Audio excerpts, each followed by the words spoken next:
મળતી માહિતી અનુસાર આપ મહિલા મોરચાના પદાધિકારીઓ અને કાર્યકર્તાઓએ આજે સવારે શહેરના એક જૂના મંદિરે પહોંચીને સરકાર સામે શાંતિપૂર્ણ પ્રાર્થના અર્પણ કરવાનું આયોજન કર્યું.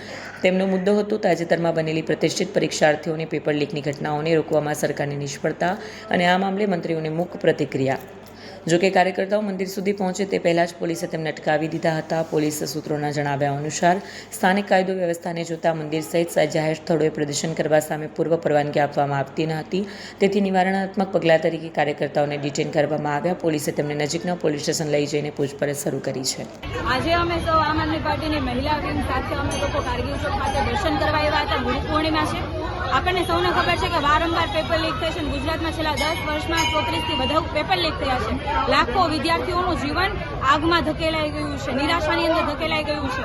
ત્યારે આજે અમે એ લોકોને સદબુદ્ધિ મળે અને હમણાં ગઈ 20 તારીખે એટલે કે 8 દિવસ પહેલા પેપર લીક થયું BAMS નું અને આજ દિન સુધી એમાં કોઈ કાર્યવાહી નથી કરવામાં આવી.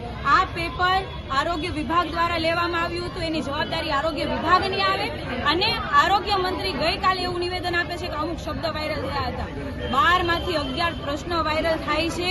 લાખો યુવાનોનું ભવિષ્ય અંધકારમાં જતું રહે છે અને આ ધારાસભ્ય એટલે કે અમારા કામરેજ વિધાનસભાના ધારાસભ્ય અને રાજ્યના આરોગ્ય મંત્રી એવો જવાબ આપે છે અમુક શબ્દ વાયરલ થયા હતા. તો એનો મતલબ એવો આખું પેપર બેઠે બેઠું છપાઈ જાય તો જ માનશે.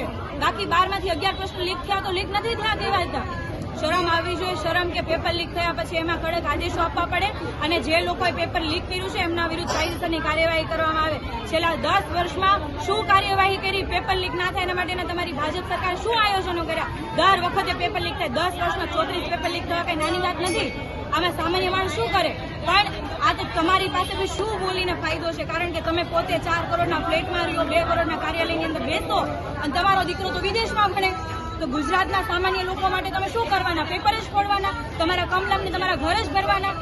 અને તમને એવું લાગતું હોય કે આજે અમે જ્યારે ભેગા થયા છીએ તમે પોલીસના ડબ્બા અને મોટી મોટી ગાડીઓ મોકલી દીધી, અમારા ઉપર દમન કરાવડાવશો તો શું અમે બી જશું?